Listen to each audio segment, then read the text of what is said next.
What's up, guys? Welcome to the Drama Club. On this week's episode, we're ignoring Kavanaugh. Rashida Jones got secrets. Rose McGowan avoids a lawsuit. Goop gets hitched. Alyssa Milano's highlighter game is on point. And when we finally get to May's solo topic, she tells us the rise and fall and slow creep back up of Taiga Taiga Woods, y'all. Sit back, relax, and let us catch you up.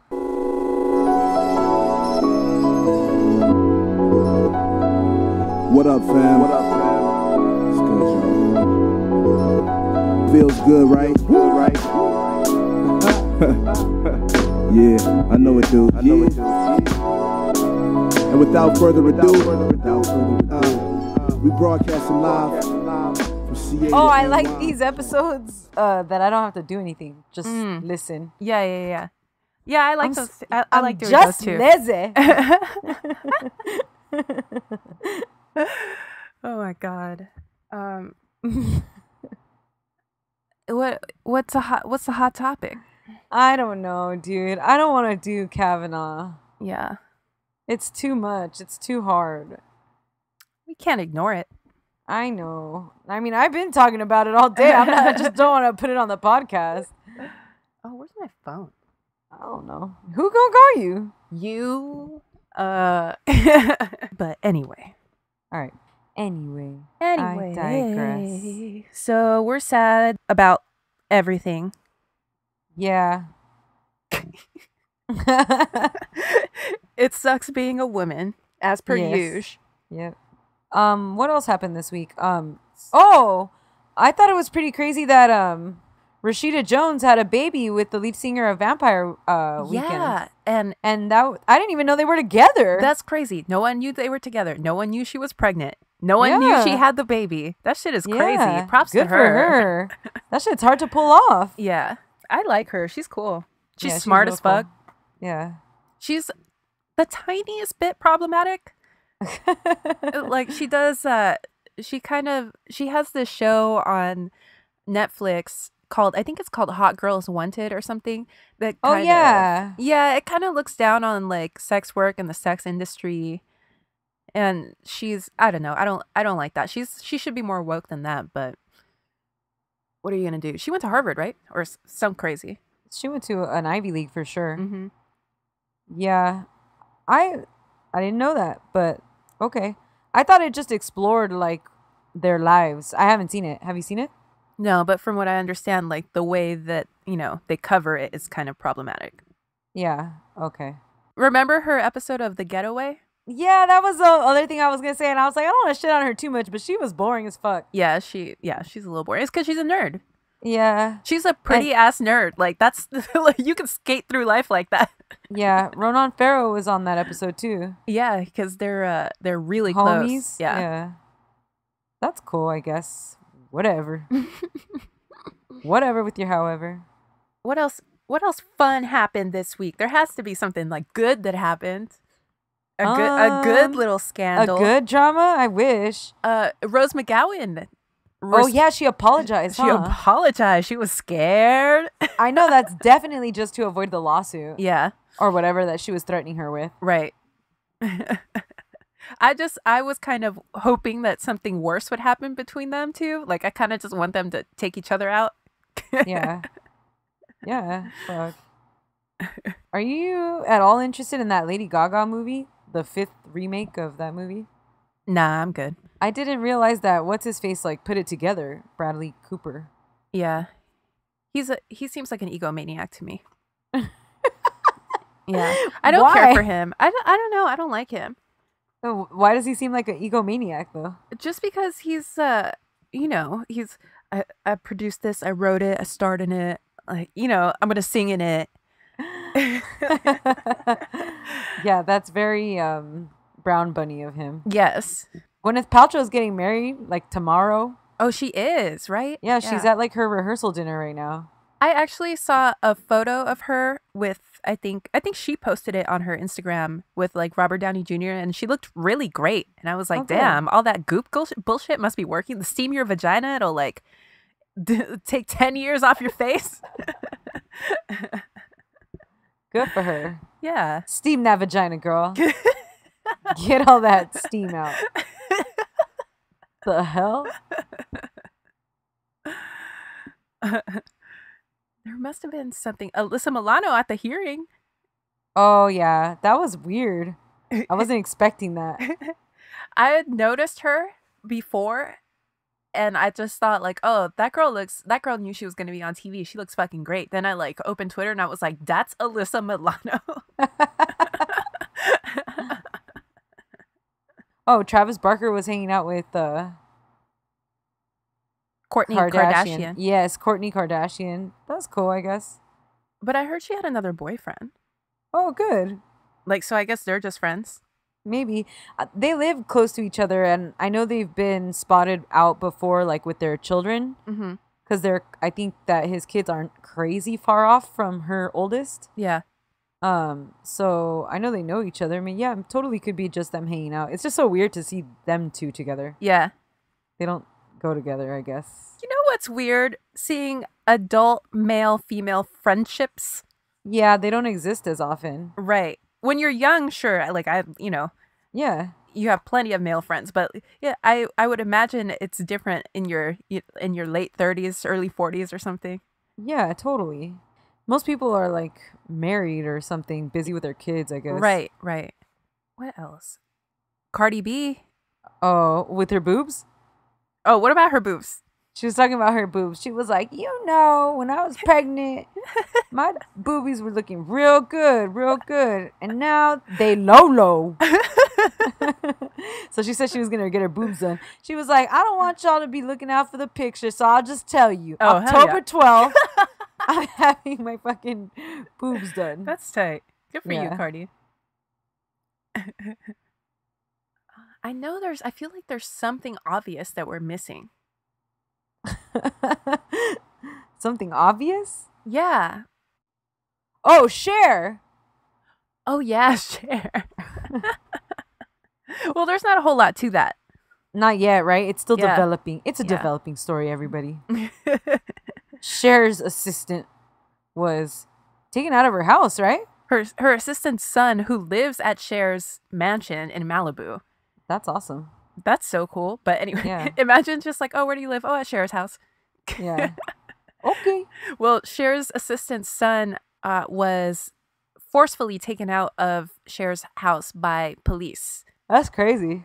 For drugs, right? Yeah, on like some drug charges. I think he might have sold someone drugs who later OD'd or something. Well, the mansion was raided, they said, too. Oh, really? So I'm sure that's where he kept them. Yeah. That's sketchy. Well, yeah, if that's where he lives, then that's where he kept it. Most likely, right? Yeah, drug dealers don't have an office. There's no office space. Oh, fuck. Can I rent out this space for what purpose? Trapping. This is my trapping office. How dare you? Yeah, that's pretty much it, I think. I was really laughing a lot in the Manti Te'o episode, hearing my reactions and shit. I was like, the fuck is wrong with me? It's definitely one of the episodes where I've laughed most. Yeah, in a while. Yeah, while re-listening to it and like editing it and stuff, I kept laughing. Like I was dying when we were like, "Do you remember?" Yeah, it's funny. I was laughing when we were like, "We have traveled so and so for a Mac." Yeah, that was really funny. And then fun fact, that shit is true. It's very true.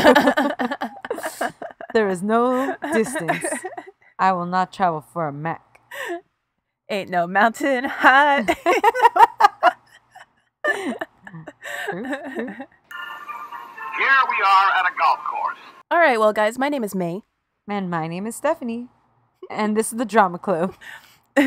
This is the podcast where we talk about literally everything to avoid talking about BUT Kavanaugh and how he's destroying America. Yeah, I don't want to talk about it. I can't talk about it. I'm so tired. Yes. We are collectively tired as women for thousands upon thousands of years of oppression. I'm so tired of your bullshit, of y'all's bullshit. Y'all got me fucked up. It's like we should be surprised, but we're not. Yeah, definitely. You know? So what are you gonna do? Vote, everybody. Seriously, register to vote if you didn't on National Registering Day. Ooh, Okay, I'm just spitballing here. What if we did a thing where if you register to vote between the time that this episode comes out and voting day because you listen to this episode, we send you a free sticker. Oh, yeah, let's do it. Yeah. Okay, cool. Let's do that. How are they going to show us? You have to show, like, take a screenshot or something. Oh, okay. Yeah, so send us proof that you registered to vote after listening to this episode, and we will send you more than one free sticker, right? We'll send you. No, we're sending one. We got to take, it's a fucking stamp, too, in the envelopes. Yeah, that's true. How about that? How about that? Play your best golf.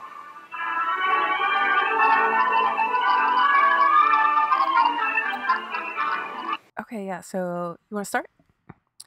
With what? No, I'm saying, would you like me to start? Oh, yeah. I'm sorry. I'm sorry, me. Okay, guys, I think I have a good one this week. Yes, I'm excited. Okay. I feel like you had one where you said... Come on, May, spit it out. I feel like you had one where you said this too, where like you didn't go over it as often or as much as you usually do. Yeah. I think mine is kind of like every that. time. Okay. So, this week, guys, I'm going to tell you all about the story of Tigre Madera, aka Tiger Woods. Whoa. That's a good one. That's a way to be current, May. Yeah. Very topical, guys. You are.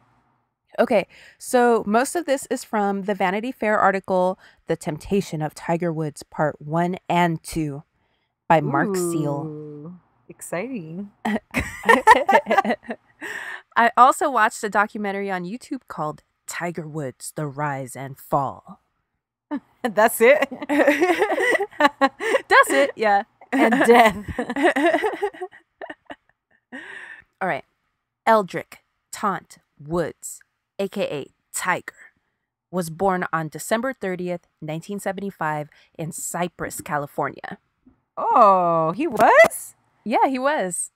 I didn't know that. I don't know why I didn't even realize he was from Cali. Well, he used to say Long Beach when he was a kid. Oh, okay. But I think it's Cypress. Oh.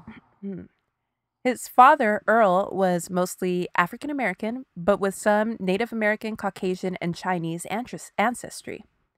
His mother, Tita, is Thai, Chinese, and Dutch.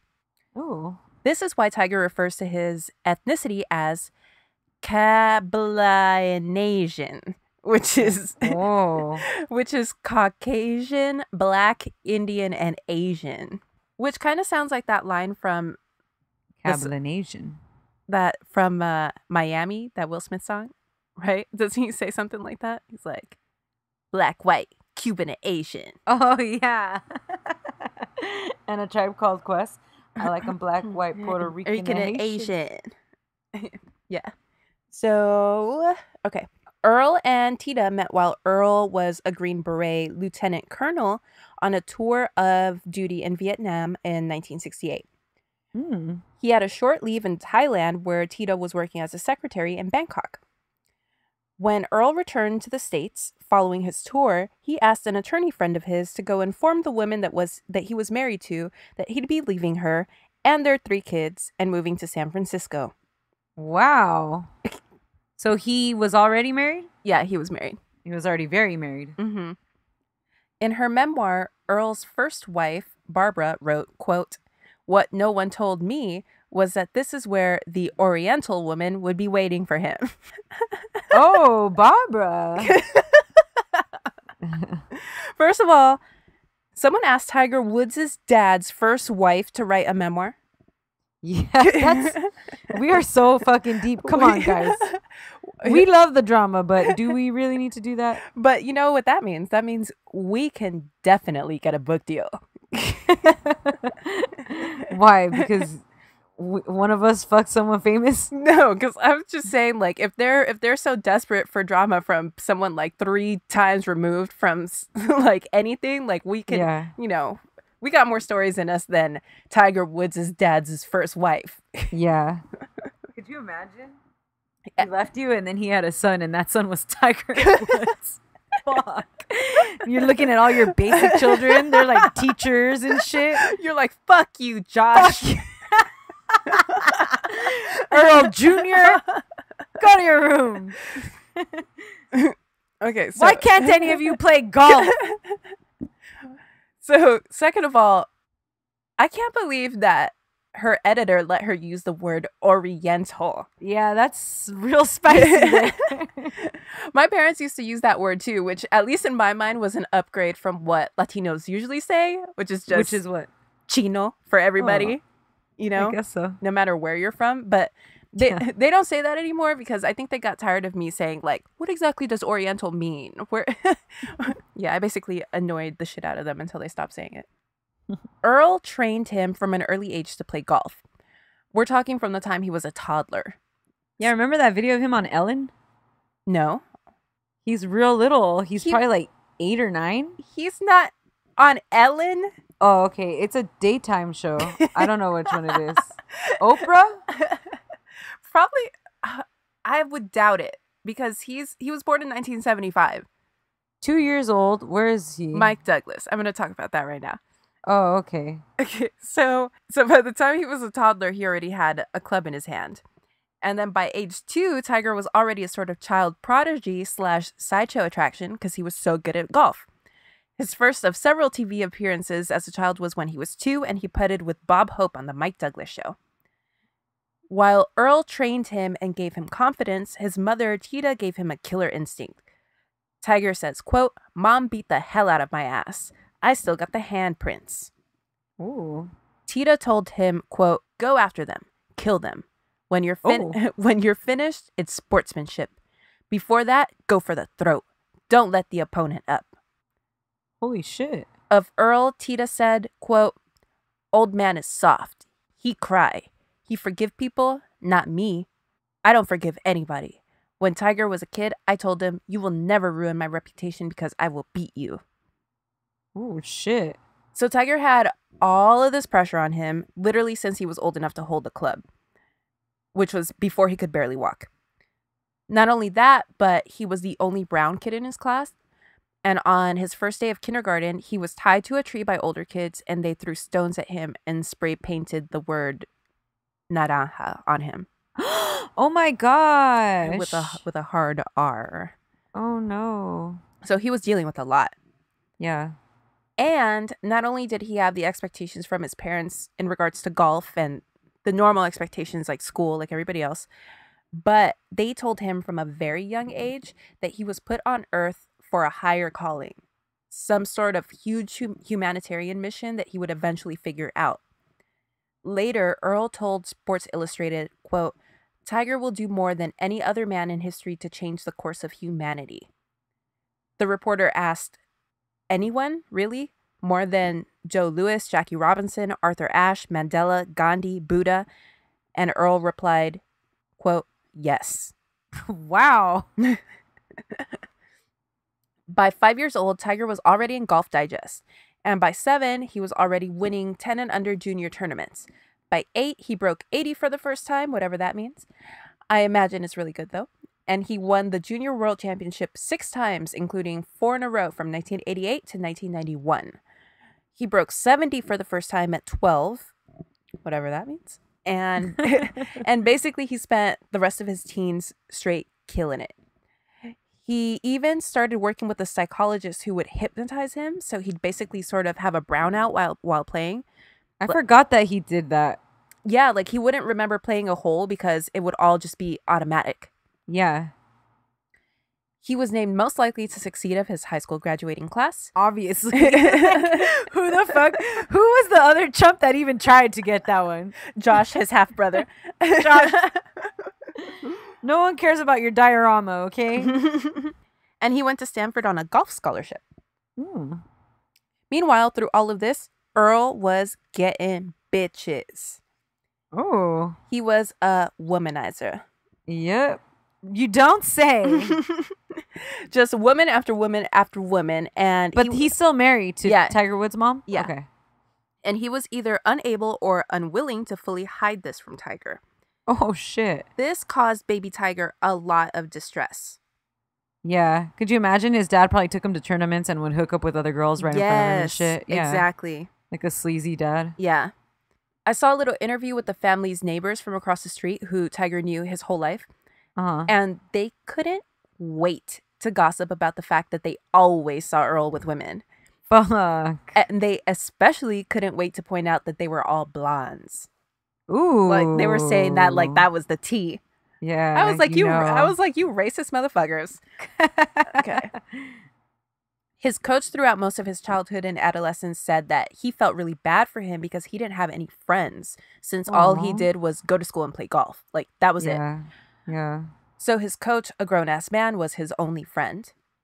And he says that he wasn't exactly a good role model for him because he was, quote unquote, no saint. And that, coupled with the behavior of his father, were like the only two male figures that Tiger had in his life. Wow. So his coach feels a lot of guilt over that. Tiger left Stanford after 2 years to turn pro. So he was taking his talents to Pebble Beach, baby. Nice. It was August of 1996. He was 20 years old and immediately signed a $40 million contract with Nike. Jesus. The biggest golf endorsement deal of all time at that time. Of course.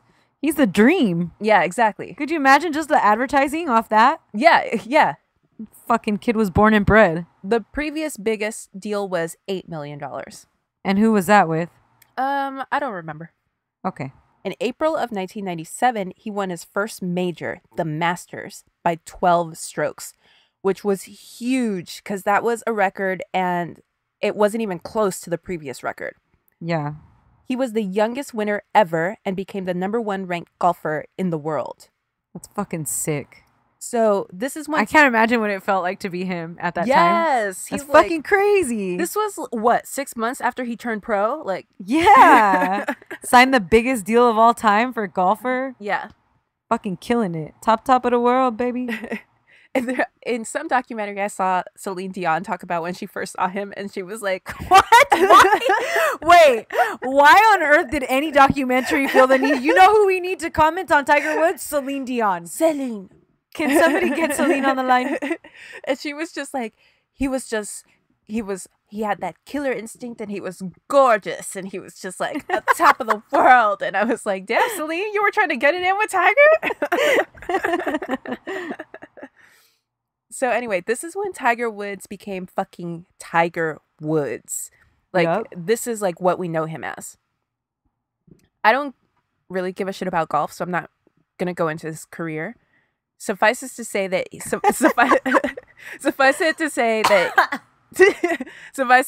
he won approximately 76,000 tournaments, 4,800 majors, and was essentially the greatest, most successful athlete of all time for like a solid 12 years.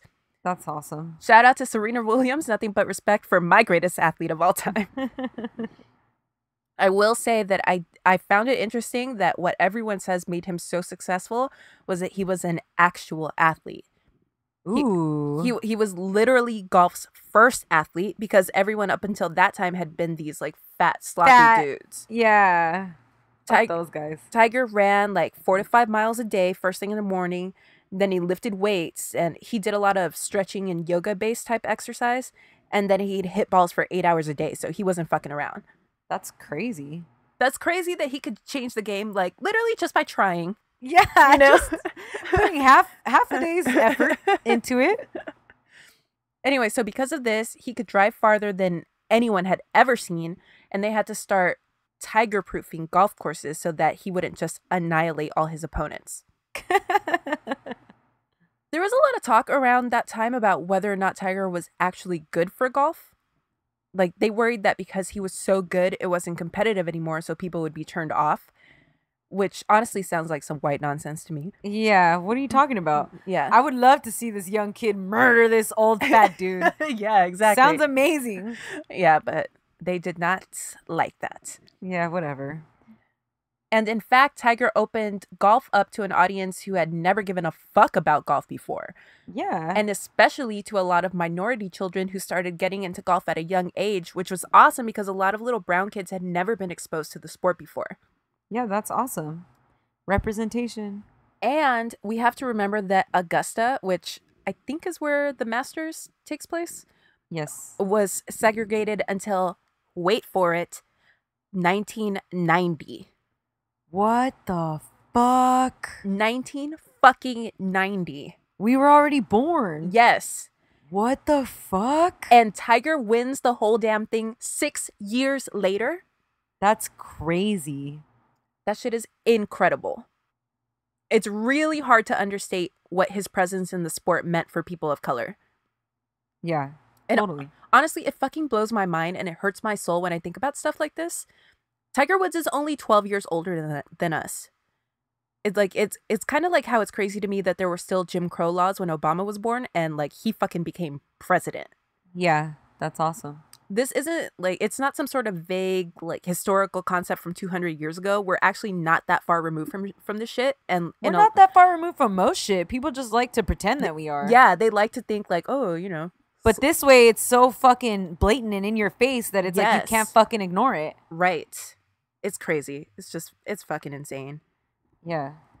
And I mean, in a lot of ways, we're not removed at all from a lot of this shit, obviously. No. Anyway, so along the way, Tiger became the first athlete worth $1 billion. Damn. Can I have some? By the end of the story, you'll figure out how you could have had some. Oh, okay. In the year 2000, his 5-year, $105 million contract with Nike was the largest endorsement deal signed by an athlete ever. That's awesome. He also had deals with, among other companies, General Motors, AT&T, Titleist, General Mills, American Express, EA Sports, and the list goes on and on and on. And you know, he didn't get thrown chump change for winning those fucking tournaments. That's my next line. Only 10% of his net worth comes from his golf winnings. That's crazy. So, but 10% of $1 billion is $100 million. That's a shit ton of money. That ain't bad. Give some to your stepbrother, Josh. So anyway, 10% comes from golf and the rest comes from endorsement deals. So the business of Tiger Woods itself is fucking huge. If he himself has pocketed $1 billion, it's safe to assume, as many estimate, that he's made these companies at least $100 billion. Yeah, that's crazy. So a lot of people have a lot riding on young Tiger. Anyway, so by the time Tiger is 21, he's a multi-millionaire many times over. And along the way, he's made several famous friends, most notably Michael Jordan and Charles Barkley. Fuck yeah. These dudes were close as fuck. It's funny because he always seems super nerdy and kind of awkward. Yeah. Yeah, and like you saying the thing about him not really like having friends totally makes sense to me. Oh, because just the way he comes off? Yeah, like he's such a weirdo. Yeah. He's swaggerless. He doesn't have any swagger. Yes. But you know, he has more swagger compared to the other golfers. Well, yeah, you know? That's true. Which is that's a low bar though. Yeah, totally. Anyway, so in Vegas, they called MJ, Charles Barkley, and Tiger, they called them the brothers. Whoa. So they'd be like, the brothers are in town. Wow. That sounds like a Tyler Perry movie.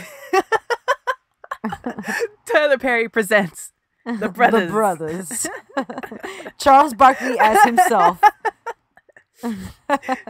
Okay, so now I'm sure we'll do an episode about Jordan, obviously, but everyone knows about his problems with gambling, right?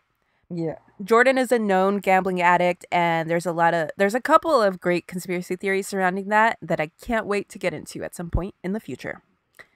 Anyway, these guys are what the gambling industry refers to as whales. Ooh. And you've got 3 whales coming in together, egging each other on and spending obscene amounts of money. Yeah, because they have obscene amounts of money. Yeah. So Vegas kind of becomes their playground.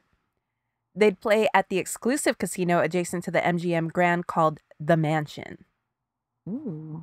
I was texting somebody about this the other day, and I was like, doesn't The Mansion sound like it would be the name of an HBO After Dark show in the 90s?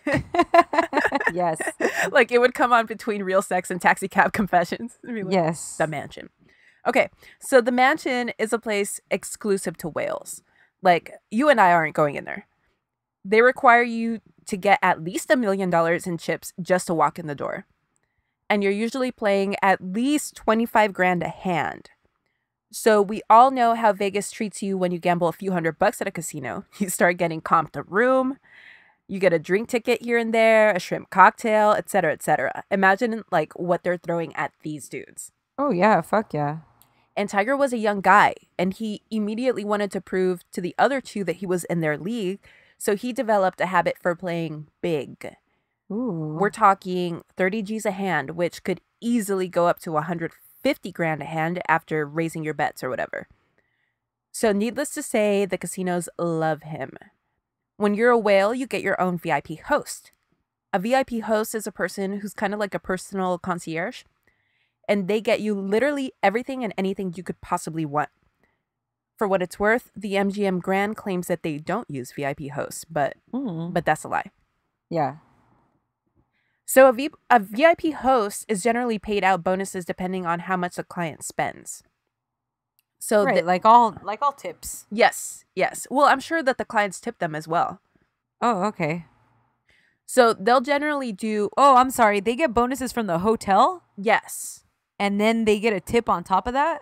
I'm sure that they tip them. They have to tip them, right? You and I got tipped at tables in Vegas. Yeah. That's crazy. So because they get bonuses from the casinos and the hotels, they'll generally do whatever it takes to get you there and keep you there spending your money.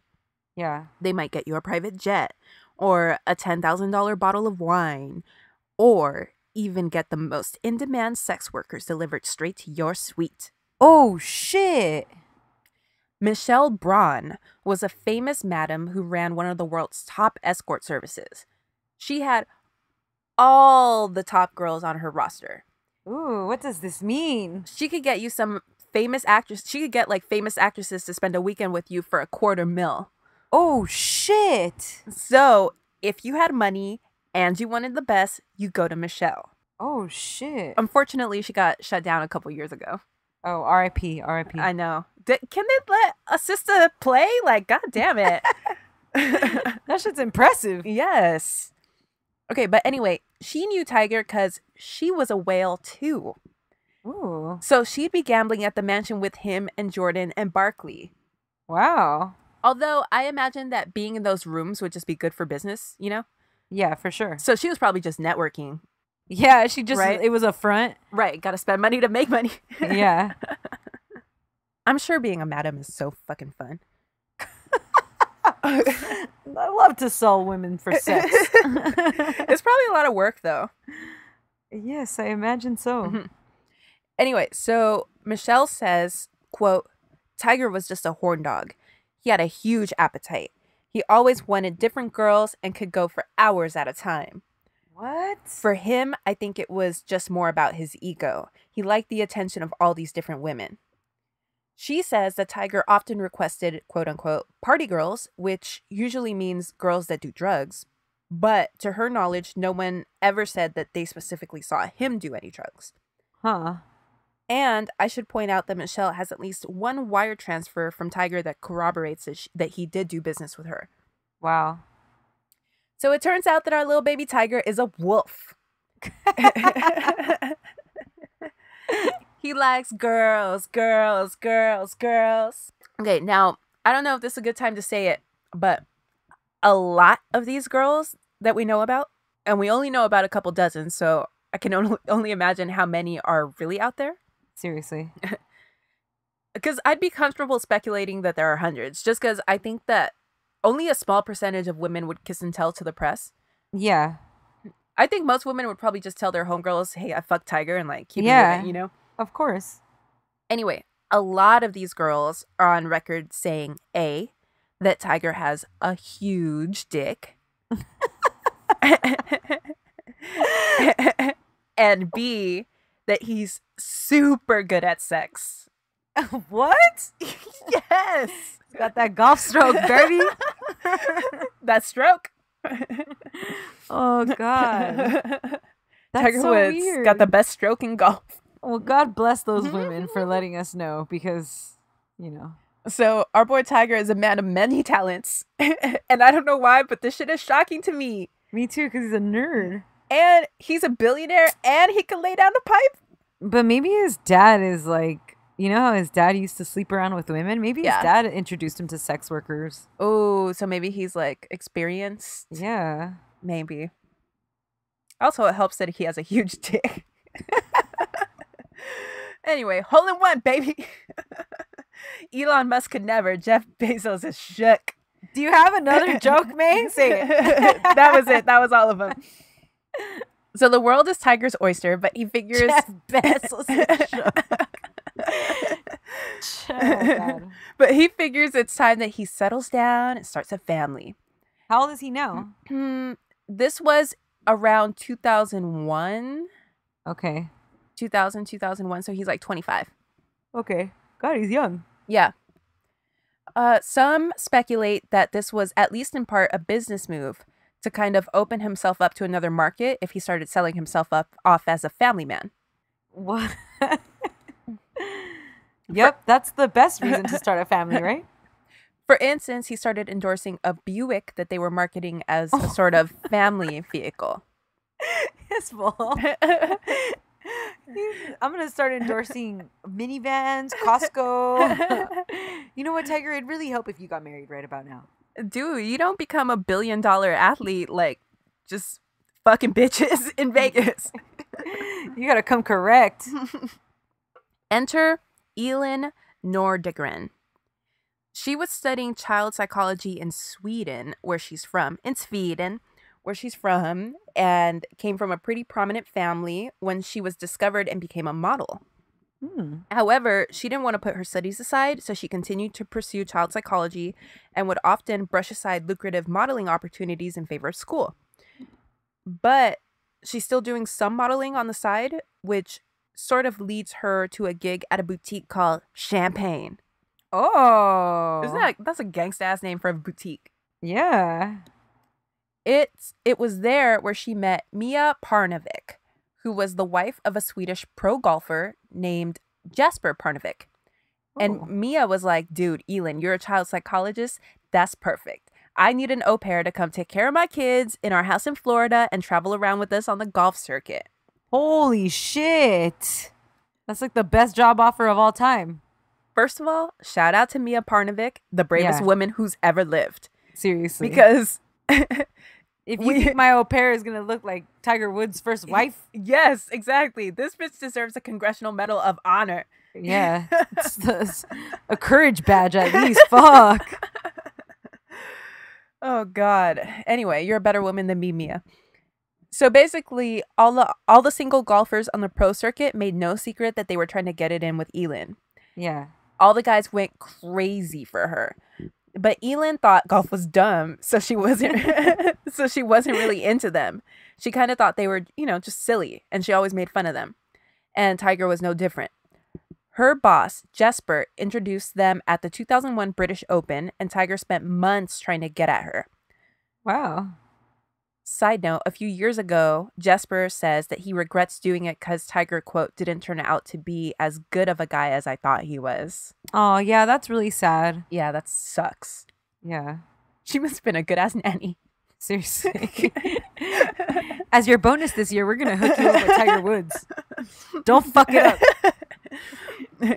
Anyway, Elin thinks golf is dumb. Golfers are dumb. Plus, she got a boyfriend back home, so she keeps. Oh my God! Dump your dumbass boyfriend, girl. You got Tiger Woods now.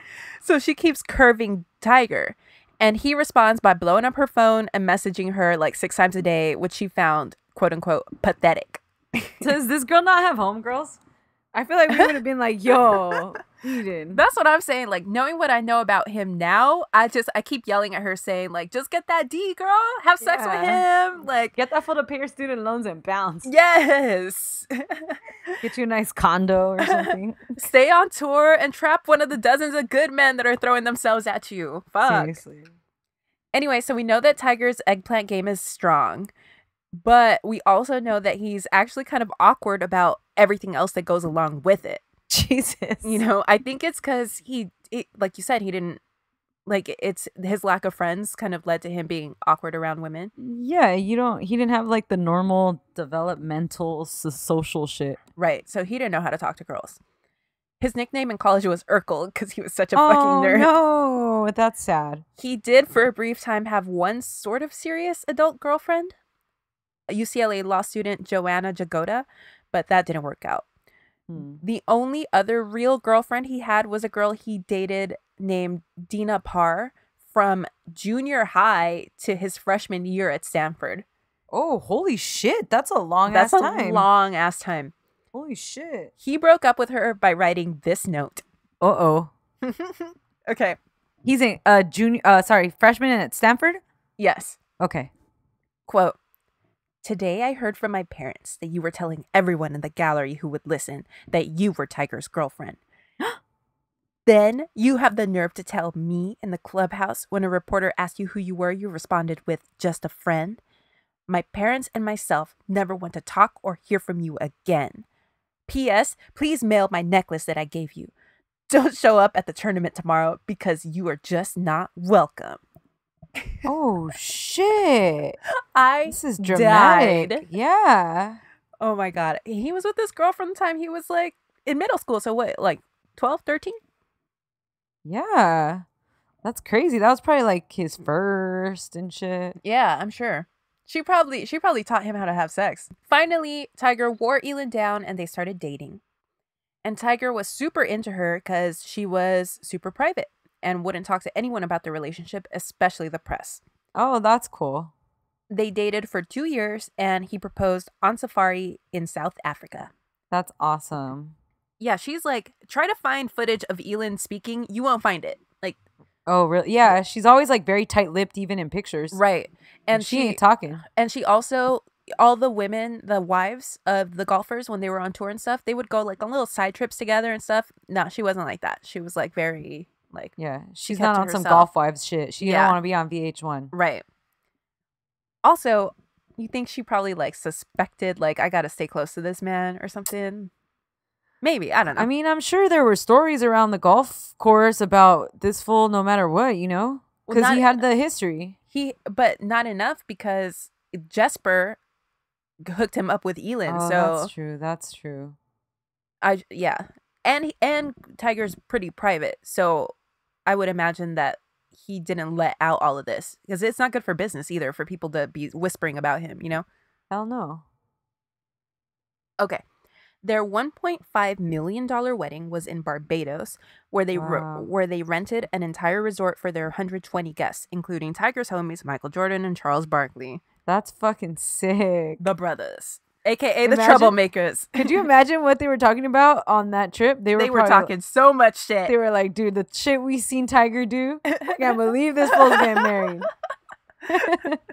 Jordan, in one of the documentaries, they like asked him about their relationship, and he's like, we're close. No one understands like the level that we've had to perform. Like we text each other shit that we could never say to anybody else. We're like brothers for life. And I was like, oh fuck. Relax, dude. Okay, Hootie and the Blowfish were the band. Which Of course they were. Which I don't know why, but I could have probably guessed that. Yes. Oh my god. Darius Rucker, aka Hootie, and Tiger just seem like they would be friends, right? Right? Yes. 100%. They probably talk about how much white people love them and how much they love white women. This is so ridiculous. Anyway, Tiger and Elin set sail the next day on their honeymoon aboard their yacht called Privacy. Ooh. They had 2 kids and lived happily ever after. And this has been the rise of Tiger Woods. Thank you guys for listening. This is a great follow-up to our Reese Witherspoon episode. These people have had perfect lives. Moral of the story is, don't let Charles Barkley and Michael Jordan come into your life. Yeah, fuck those fools. Anyway, so in case you didn't guess, they did not live happily ever after. Shortly before Thanksgiving in 2009, the National Enquirer broke a story about Tiger's involvement with a woman named Rachel Uchitel. Ooh. Is it it's Uchitel Uchitel, or would you say Ukitel? I think it's Uchitel. Okay. All right. Watch, we're both wrong. Anyway, Rachel has a super interesting story. Okay. Her grandfather owned nightclubs and was close friends with the Kennedys and Cary Grant and Ed Sullivan and Douglas Fairbanks. That's tight. That's like the only family member who could own nightclubs and it wouldn't be annoying. Right. Yeah. Like if your brother owned nightclubs, he's a douchebag. Right. If your dad owned nightclubs, that's kind of creepy. But a grandpa, for some reason, it sounds tight. Well, because that shit was happening in like the 1910s and 20s and shit. So like it's a he's different... got some sick ass stories. Yeah. So her grandpa, he was also mobbed up. Ooh. Which was allegedly, like, but Right. he was mobbed up. No, but let's Yeah. believe it because that's Yeah. fucking sick. This girl is tight. Her dad, Bob, made his own fortune in construction and cable TV and eventually became a recluse. And Oh, let's just change the episode. It's gonna be all about this girl. Rachel. Yeah, This is fucking sick. I know. When I started reading about her, I was like, damn, this bitch Rachel has a crazy life. Okay. And so they described her father as, quote, living a Howard Hughes existence. That's awesome. Like, he went crazy in the head because he was super coked out for like years. Yeah, like forever, basically. Rachel went to fancy private schools in Manhattan Oh, that's awesome. and eventually became engaged to an investment banker named Andy O'Grady, Perfect. who was in his office on one of the top floors of the World Trade Center on 9/11. No, May. Never. Are you forget. laughing? I'm not laughing. No, I'm not Oh. laughing. I thought you were trying to laugh. No. Oh my God, May, was she married to him at that time? No, she was engaged to him. Oh my God. Yeah. I hate 9/11. That is so scary. Rachel became one of the most famous images of 9/11 because I know who this is now. because she was interviewed by several news outlets walking around with her missing poster, crying and begging people to help locate her missing fiance. I remember this. Yes. I remember this picture. Anyway, he of course had died and Rachel's picture was spread around the world. Wow. Yes, I know who this girl is now. She was on Celebrity Rehab. She was? Yeah, I'm pretty oh my sure. God. Okay. Hold on, let me look that up real fast. Okay. I wasn't gonna laugh, but I did like chuckle when you were like perfect when you I was Yeah. like she got engaged to this No, because I was like an investment banker. yeah, Perfect. perfect. And I was like, oh no. Yeah, she was on Celebrity Rehab, and her episodes are crazy. What? Should we do a Yeah. whole episode on her? Yeah, maybe, dude. Okay. So Rachel's picture is spread around the world. She's like this, like the cover story of grief Yeah, for this like one event. yeah. She eventually got married and divorced and moved to Vegas to start over, where she became the VIP host at Tao, which had just opened. Wow, that's fucking sick. Tao is still going strong, dude. Tao is the busiest restaurant in America. It is? Yeah.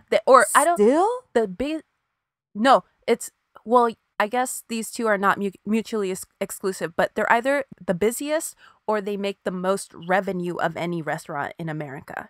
That's fucking crazy, dude. And that club has been open like since I was 10 years. Because when I was 21, we were going to Tao Beach.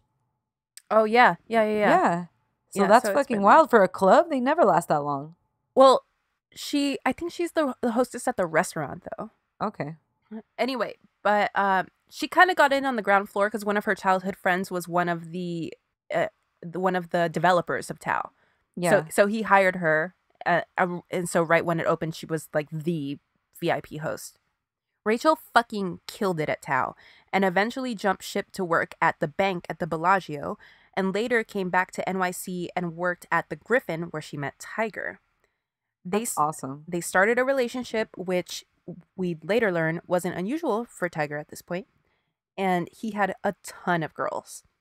The Inquirer had even buried a bunch of other stories about Tiger's affairs at his request before. Wow. Anyway, they decided they were going to publish this story after getting a whole bunch of evidence from an acquaintance of Rachel's who'd had a falling out with her. Ooh. At 2 a.m., so they published the story shortly before Thanksgiving. Yeah. At 2 a.m. on November 27th, which I believe was the day after Thanksgiving or something like that, A barefoot Tiger Woods hopped in his Escalade, pulled out of his driveway, and sped away at 30 miles per hour, driving over a median, bouncing off 2 curbs, into some bushes, a fire hydrant, and finally hit a tree that was 150 feet away from his house. Yeah. The crash woke up the neighbors, who went outside to find Tiger on the ground next to the car, unconscious, with a bloody face, the windows of his car smashed in, and Elin standing over him. I remember this shit. She asked for help, and they called 911. Wow. Elin claims, this is her version of events, she claims that she heard the crash and jumped in a golf cart to investigate, and that when she found Tiger behind the wheel, she grabbed the golf club and smashed the windows of the car so that she could get in and pull him out. While they waited for Good story, girl. Good story. This is like the first time she's talked in her life, right? Well, she had to. She had to tell the cops or whatever. She had to tell the neighbors because they were probably like, what happened? Yeah. Why is there a golf club in this window? While they waited for the ambulance to arrive, the police breathalyzed. Well, first of all, they brought him, like, they woke him up. Yeah. And then they breathalyzed him and determined that he hadn't been drinking, but they asked Elin just to be sure, and she said no, but that he had most likely taken his prescribed Vicodin earlier in the evening. The ambulance took Tiger to the hospital, where he was discharged early in the morning before he could be interviewed by police. Wow. What followed was a media firestorm and a PR nightmare. This shit was all over the news. It was fucking everywhere. Everywhere. A lot of people call this one of the worst handled public relations events of all time. Wow. Team Tiger completely shut everyone out and refused to comment, which led the media to speculate wildly about the events that led to the crash. Yeah. They should have came up with a story right away. Yes, exactly. Or just gone with Homegirl's story. Right. When the police went to their home the next day to get a statement, Elin said she wouldn't talk without her husband present and that Tiger wouldn't be available until the following day. So the next day, the cops, or it might have been like Monday or something, but when the cops show up to that appointment to get the statement, this time they're told the couple refused to make a statement. They also refused to turn over footage from their security cameras. Wow. Meanwhile, Tiger's team put out a press release that instead of making some shit up, like you said, or just saying, you know, XYZ happened, like she said, just said something like, this is a private matter, and we asked for privacy at this time. You're just making it worse. Yeah. So people are like, some crazy shit happened then. Right. Everyone goes nuts. They do sketches about it on SNL. All the late night hosts are talking about it. It's everywhere. In December, Team Tiger releases a statement saying something vague about making mistakes and taking time to be with his family. Ooh. So this is when a whole bunch of other women started coming out of the woodwork to tell their stories about the relationships with Tiger. There was like a different girl every day. Yes. It was crazy. I know. It was never ending. So the thing is, because they each thought that they were his only mistress. And when they realized that all of this probably happened when his wife found out about Rachel, some either got pissed because they were heartbroken or saw this as an opportunity to cash in, or both. Jesus. Can you imagine getting mad? Like, he's cheating on me. Not with his wife, with somebody else. Yeah, his wife is okay. Rachel lawyered up and quickly became a client of Gloria Allred. Rachel probably had the best story to tell because reports were that they actually were in love with each other. Oh. She had an email from Tiger saying, quote, I finally found someone I connect with, someone I have never found like this. Why didn't we find each other years ago? I just want to know what's going on. I just want you to know what's going on inside me. Tiger said that to her? Yeah. Mm. I mean, take that with a grain of salt, though, because he also had other girls at the same time. That might just be his play. Mm-hmm. So Rachel and Tiger had been together for a while, and Tiger actually spent a lot of money on her, which he almost never did with any of the other ladies. Okay. In fact, aside from the thing about everyone saying he had a big dick and was good in bed, the most common thing that the girls would say about him was that he was cheap. Ooh, no bueno. One girl said that the only thing he ever got her was a Subway sandwich. Oh, Subway? $5 footlong, baby? What the fuck? Oh, one or two of the other girls, also girls he seemed to be a little bit more serious about, do say that he bought them like dresses and stuff, but not like Rachel. Like he was going on trips with her and like Yeah. Yeah. Anyway, so Rachel had a story to tell, and Team Tiger quickly paid her to shut up. Some reports estimate that she got somewhere in the neighborhood of $10 million. Oh my gosh. Meanwhile, Tiger's sponsors and business partners are dropping like flies. Fuck. A December 2009 study estimated that the whole scandal cost shareholders somewhere between $5 and $12 billion. Yeah, he was like their little cookie cutter. Yup. Squeaky boy. clean. Yeah. Racially ambiguous. They love that shit. Yeah, that's fucking crazy, man. Finally, in February, Tiger has he has a press conference apologizing for his infidelity, saying that he had spent part of the previous months in rehab. I think he did like a 45-day sex rehab thing. Mm-hmm. And saying he's taking an indefinite leave from golf. Although it turned out that he wasn't away from that long because he played in the Masters in April. Yeah. The rest of the girls started selling their stories or getting cash from Tiger not to sell them. Some made more, $500,000. Some made less, $25,000. Some got book deals. Some of their boyfriends even sold their stories because their girls cheated on them with Tiger. Oh. This is a domino effect. This is about the same time his dad's first wife made a book. Oh, yeah. Except that none of these bitches called anybody Oriental. One girl with whom Tiger also seemed particularly close with says that she suspects that they were special, like their relationship was special because they did anal on the first date. Oh, goodness gracious. Anyway, she had a voicemail from Tiger 3 days before the accident saying, "Hey, it's Tiger. Can you please take your name off your phone? My wife went through my phone and may be calling you. Yeah, that's the one.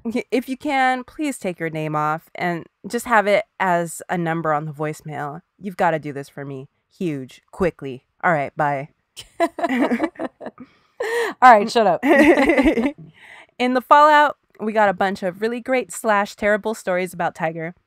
One of my favorites was that one of the stories that the Inquirer buried was from 2 years before, when they got a tip that Tiger was fucking a waitress at a diner across the street from his house. So they followed her and watched her have sex with Tiger against his SUV in a church parking lot. Oh my God. It was dark, so they couldn't get a good picture. That is ridiculous. But after she and Tiger left, they went into the parking lot and collected her discarded bloody tampon, which they later kept in the National Enquirer vault. I'm guessing with a handful of stories about Donald Trump. That's fucking disgusting, May. Speaking of which, Tiger played golf with just last year. So that's tells you a lot more about our boy Tiger. Yeah. Anyway, Tiger and Elin divorced in August of 2010. Reports say that the terms of the prenup were rewritten following the scandal, and that that's how you know you fucked up. Yeah. And that she ended up walking away with around $100 million. Good for her. For Fuck 5 years of marriage. Good for her. I almost feel like that's not enough because Rachel got $10 million. Yeah, that's bullshit. Yeah. That's fucking crazy. I'll tell you what, you better get, like, if someone does me dirty, I better get more than 10 times what you gave your mistress. Fuck. Let's write that into the prenup. Like, I better get at least 20 times what you gave your mistress. Your mistress. Your first mistress, too. The one that meant something to you. Interestingly, Dina Parr, his little girlfriend from when he was a kid. Oh, yeah. She said, quote, "He'd call from the road crying and say, 'My dad is with another woman.' He'd be so upset. He loved his father. And I know that was the one thing about his dad that he could never get over. So yeah, it's interesting that it's turned out that he's doing the same thing." Yeah, because that's what he saw growing up, of course. Yeah, and he idolized his dad because his dad really, like, without his dad, he wouldn't be where he is. Yeah. His dad was really that driving force. Yeah. P.S. Tiger's dad died in 2006. R.I.P. And he found out about it while he was holed up in his house in Newport Beach, fucking another woman. So, Tiger was never really the same after the scandal broke. He no longer dominated the sport like he used to. He dated Olympic gold medal skier Lindsey Vonn for a couple years, but obviously they broke up. I forgot about him and Lindsey Vonn's. That made sense to me. That relationship made sense, but I don't know why you would want to, as a woman, get caught up with Tiger, though. Yeah. You could fuck him, but like, whatever.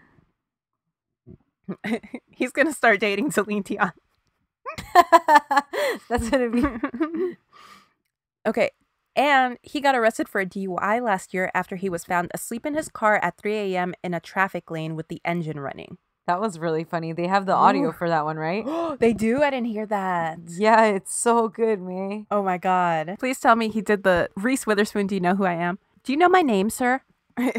He later said that he had been on some prescription drugs and that he didn't realize that they would interact together. Because that's of course in that video is when he's like, I'm just going to my house in LA, and they're like, sir, we're in Florida. You're blown out of your mind, dude. I'm just trying to golf. I'm late to a tournament. Leave me alone. So he did another little stint in rehab. Of course he did. He was fined $250 and he did like 50 hours of community service. Okay. I also think they put him on probation for like a year or something. But okay. I think that during that year he wasn't allowed to drink alcohol. Oh. So do you think they had one of those like bracelets on him, or one of those ankle things? However, last week on September 23rd, 2018, he won his first major since 2009. That shit's crazy. I can't believe he came back like that. I can't believe it because in my mind, like I knew he had been in a slump, but I wouldn't have imagined that it had been almost 10 years since his last major win. Yeah, and he's so much older now. Like that just shows like the level of talent he has. And some say that Tiger has a real comeback in him. Like he might be the old Tiger again. This fool is just gonna be the old Tiger because he's old. The old ass Tiger. Did your dad or brother say anything about it? Yeah, they were fucking loving it, both of them. They're Tiger My brother fans? was hell yeah. My brother loves that fool. When my brother goes play golf with him, every time he does a swing, he dedicates it to one of the names of Tiger Woods' mistresses. Now knowing the story, I would only dedicate it to Rachel because she's the best. She's the boss. Or that one that did anal on the first date. Give that woman a badge. All right. Anyway, so some people say he's got a comeback in him, but I, like his ex-wife Elin, do not care. And that is the story of Tiger Woods. Tiger Woods, y'all. Tiger Woods, y'all. What is that from? It's from fucking Chris Rock. Oh, it is? Yeah, but I don't remember the name of the movie or anything. That's tight, dude. That fool lived a crazy ass life. Well, he's been famous his whole fucking life. Yeah, since he was a baby. Yeah. That shit's wild. What do you think they argued about in the car? I think... She checked his phone? She definitely checked his phone because he had been real scared about that 3 days before.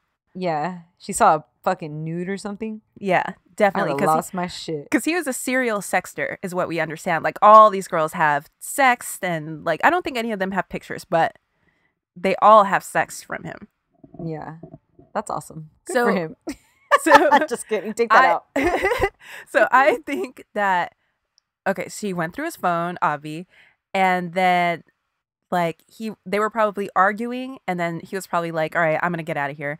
Yeah. And he probably like tried to hop in the car. She grabbed the golf club and started swinging at the car. That's fucking awesome. Took out the windows. I know. I hope she grabbed the steering wheel and like fucking turned that shit. Nah, dude, she's Swedish. She too icy for that shit.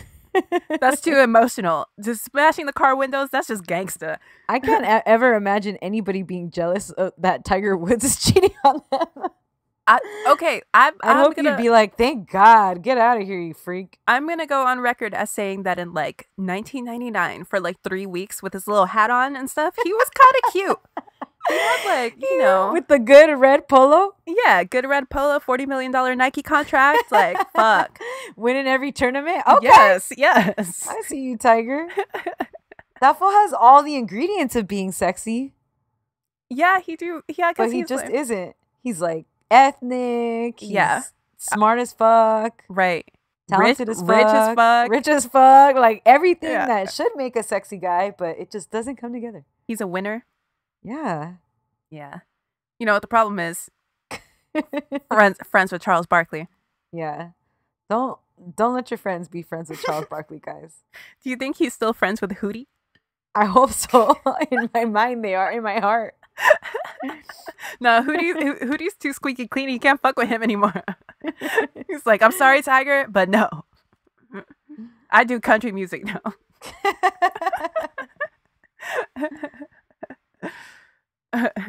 Well, guys, this has been the episode about Hootie and the Blowfish. Thank you for listening. Hit Thanks, us up guys. on Insta and Twitter at Drama Club Pod. Leave your girls a review wherever you listen to podcasts. Yep. Hit us on the hotline at 505-539-0556. And tune in next week. Yes. Bye. Goodbye. However, whatever with your however.